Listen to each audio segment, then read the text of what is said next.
Do you have 5 minutes? Really, just 5 minutes, probably less than 5 minutes. The world we live in today is very different than the world that our parents, grandparents, or great-grandparents lived in. One where we have instantaneous communication worldwide, multinational corporations, huge governments that are just beyond compare in terms of size.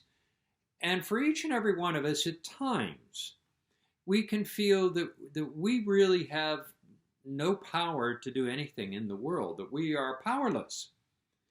But the reality is, as Christians and believers, there is something that we do have that gives us extraordinary power. Let's pause for just a moment and look at the Bible for a second. Hear these words from 1 Thessalonians 5. Rejoice always, pray continually, give thanks in all circumstances, for this is God's will for you in Christ Jesus. At the time Paul was writing to this small church in Thessaloniki, the reality was Christians were a minority there, and in many ways they felt as if they too were powerless. But notice what he says here to the church in Thessaloniki. Rejoice. But what? Pray continuously. Pray continuously. Never stop praying. In this world around us, we have many folks who just do not understand God and God's will for the world. And in many cases, that godlessness has a significant impact on the world. But through prayer, you and I have a direct connection to the Creator of the universe. You and I have a direct connection to God Himself. And if we just pause and take time to pray, we can talk to that Creator, to that God who created all of us. And guess what? God really does listen.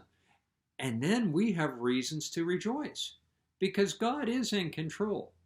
You want to make a difference in the world around you?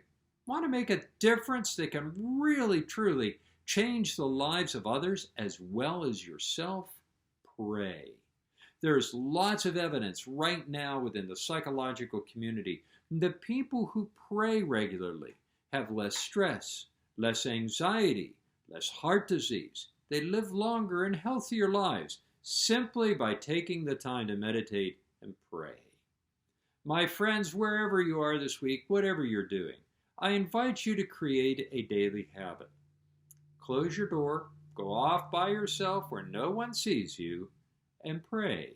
By the way, if you fall asleep praying, that too is okay, because you fell asleep talking to God. But just take time to pray. And if you're doing that, guess what? You will have reasons to rejoice continually, because the God of creation has listened to your prayer and will indeed be present with you. Have a lovely, lovely week, and take time this week to pray. In fact, take everything to the Lord in prayer, as the song says. God bless you. Have a lovely week.